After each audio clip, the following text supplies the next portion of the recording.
இந்த மாதிரி தேன் சொட்ட சொட்ட நம்ம தொட்டு சாப்பிட்டா எத்தனை தோசைனா சாப்பிட்லாங்க. இது செய்கிறதுக்கு மிக்ஸி ஜாரில் பழுத்த தக்காளி பழம் 2 சேர்த்துருக்கேங்க. 1 முடி தேங்காய்ல பாதி தேங்காய் சேர்த்துருக்கேன். 7 வரமிளகா சேர்த்துட்டு 2 ஸ்பூனுக்கு சீரகம் சேர்த்துக்கலாங்க. 1/2 ஸ்பூனுக்கு உப்பு. கொஞ்சமா தண்ணி சேர்த்து இதை நைஸா அரைச்சு எடுத்து வந்துடலாங்க. அரைச்சு எடுத்துட்டு வந்துட்டு 1 டம்ளர் அரிசி எடுத்துருக்கேங்க, இட்லி அரிசி. இந்த இட்லி அரிசியை சூடான தண்ணியில் நம்ம நல்லா அலசிட்டு நம்ம இதை ஊற வச்சோம்னா சீக்கிரம் நமக்கு ஊறி வந்துடுங்க. உடனே நம்ம தோசை ஊற்றிடலாங்க. இந்த மாதிரி நல்லா நைஸாக அரைச்சி எடுத்துகிட்டு வந்துட்டு இப்போ அரைச்ச இந்த தக்காளி தோசை மாவை நம்ம வேற ஒரு பாத்திரத்தில் மாற்றிக்கிட்டு கொஞ்சமாக தண்ணி ஊற்றி மிக்ஸி ஜார்க்கோட தண்ணியை சேர்த்துட்டு 1 ஸ்பூனுக்கு சர்க்கரையை சேர்த்துட்டு சூடான எண்ணெயில் கடுகு, உளுந்தம்பருப்பு, கடலைப்பருப்பு சேர்த்துட்டு கொஞ்சமாக கருவேப்பிலையும் சேர்த்துட்டு வெங்காயம் கொஞ்சம் சேர்த்துலாங்க. அந்த வீடியோ வந்து நமக்கு மிஸ் ஆயிடுச்சு. இப்போ இது எல்லாத்தையும் சேர்த்துட்டு நம்ம தாளிப்பு கரெக்டாக இருக்கான்னு பார்த்துட்டு நல்லா பொரிஞ்ச உடனே இந்த மாவில் அப்படியே ஊற்றிடலாங்க. இந்த தக்காளி தோசை மாவுக்கு இந்த தாளிப்பு தான் ருசியை ரொம்ப சேர்த்து தரும் நமக்கு.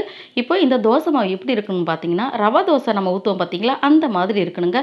இந்த மாதிரி நமக்கு தண்ணியாக இந்த மாதிரி நம்ம கலந்து விட்டுட்டு சூடான தோசைக்கல்லில் இந்த மாதிரி நம்ம சுற்றி ஊற்றிடலாங்க. ஊற்றிட்டு நடுவில் இருக்கிற இந்த இடத்தையும் நம்ம ஃபில் பண்ணி விட்டுருவாங்க. இந்த மாதிரி நல்லா ஃபில் பண்ணி விட்டுட்டு லேசாக எண்ணெயை சேர்த்துட்டு ஒரு மூடி வச்சு மூடிடலாங்க. ஒரு 2 நிமிஷம் கழித்து நம்ம திறந்து பார்த்தோம்னா நமக்கு இந்த மாதிரி நல்லா வெந்து வந்திருக்கு பாருங்கள்.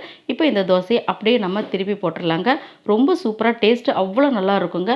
இப்போ இந்த தோசை நல்லா வெந்துருச்சு அப்படின்னு பார்த்துட்டு மறுபடியும் திருப்பி போட்டு செக் பண்ணிவிட்டு எடுத்துடலாங்க. இதே மாதிரி 2 தோசையை ஊற்றி எடுத்துகிட்டு வந்திருக்காங்க. இப்போ இது கூட தேன் தொட்டு சாப்பிட்டா அவ்வளோ டேஸ்ட்டு அட்டகாசமாக இருக்குங்க. இந்த தக்காளி தோசையை உங்கள் வீட்டில் இனிமேல் அடிக்கடி செய்வீங்க. தேங்க்யூ.